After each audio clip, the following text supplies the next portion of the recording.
Today, I wanted to take a look back on the EVGA SC 15 gaming laptop.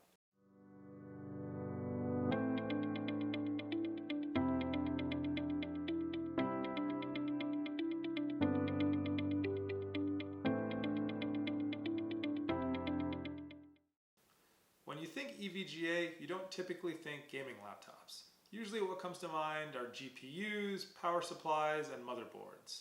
But back in 2016, EVGA released their first gaming laptop, the SC17, which was then followed by this, the SC15, in mid-2017. And I've been using this laptop as my daily for the last year. A quick rundown of the specs. We have a aluminum chassis, 15.6-inch IPS 120Hz G-Sync display, a Core 7700 HQ, a GeForce GTX 6GB non-Max-Q edition, a 256GB Toshiba NVMe SSD, and a 1TB Seagate hard drive. This laptop, when released, retailed around $2,000 back when it came out, but I was able to pick it up brand new from EVGA for $999, about 6 months after that. This is definitely not a thin and light laptop by any stretch of the imagination. It weighs in around 6 pounds, 8 ounces, and it can definitely get tiring lugging this around all day. Still, it's a far cry from the SC17, which weighed over 9 pounds. The laptop is pretty understated overall and does not look too gamery, which I'm a fan of. We have a pretty decent selection of ports. Starting on the left, we have the basic 3.5mm headphone and microphone ports, along with 2 USB 3.0 ports. On the right, we have another USB 3.0, Thunderbolt 3.0, HDMI 2.0, mini DisplayPort, Ethernet, and power. No dongles or adapters needed here. The display itself is one of the high points here. It's a decent IPS panel, but what makes it stand out is the 120Hz refresh rate and G-Sync. Brightness is good, but not amazing, topping out around 250 nits. What isn't so good are these chunky bezels. Over 1 inch on the sides and the top, and over 2 inches on the bottom. In 2019, this looks super dated and just plain bad. The keyboard is a nice chiclet style with a good amount of key travel and tactile feedback.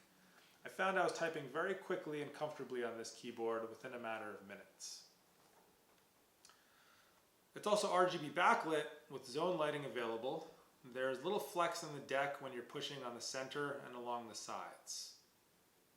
The trackpad texture is a little too smooth for my tastes, and gestures don't always work properly. I'll stick to using a mouse.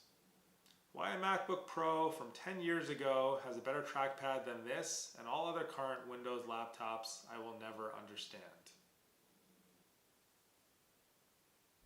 The build quality all around is excellent, and it's held up amazingly well over the course of the year. Getting into performance, the i7 7700 HQ is a pretty old laptop CPU compared to today's chips, but it's good enough to get the job done for most people. Cinebench yielded a respectable 746 on its CPU test when I ran it earlier today. Now, to gaming, what this laptop is designed to do.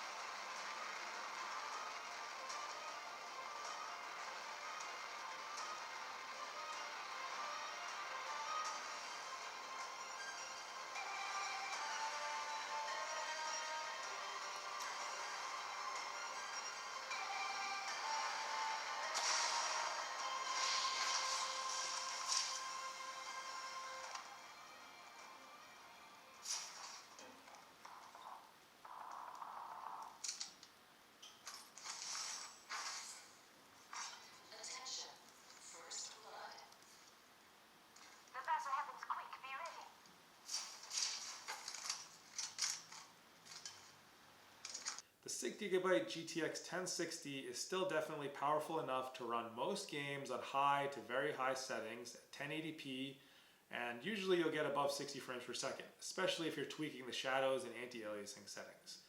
I've played a bunch of Apex Legends on here, and it's a great experience, especially with that smooth 120Hz G-Sync display. Fan noise can get a little bit loud when the machine is under load, but you also have full control of fan speeds with the EVGA software, which works pretty well. The speakers are unfortunately pretty disappointing. They lack any punch and sound tinny to my ears. Definitely grab a good pair of headphones for any gaming or media consumption. If you're looking for upgrade options, EVGA makes it difficult. After opening up the back panel, you'll find that the motherboard is actually installed upside down, only giving you access to the hard drive. Feel free to disassemble more, but at the risk of voiding your warranty. Now, I use this laptop for documentation, light video editing, gaming when I'm away from home, and browsing. And for these things, it's been great. At the price that I got it for, it was truly a steal. For EVGA to get so much right with relatively little experience in the laptop space is quite impressive. With future EVGA gaming laptops, I think that they can improve by moving towards a edge-to-edge display like most other manufacturers are doing today, throw in some better speakers, and they can probably reduce the weight a little bit, and I think that would go a long way. With all that, they'll definitely have a winning formula. As always, if you like what you see, bite that subscribe button. Until next time.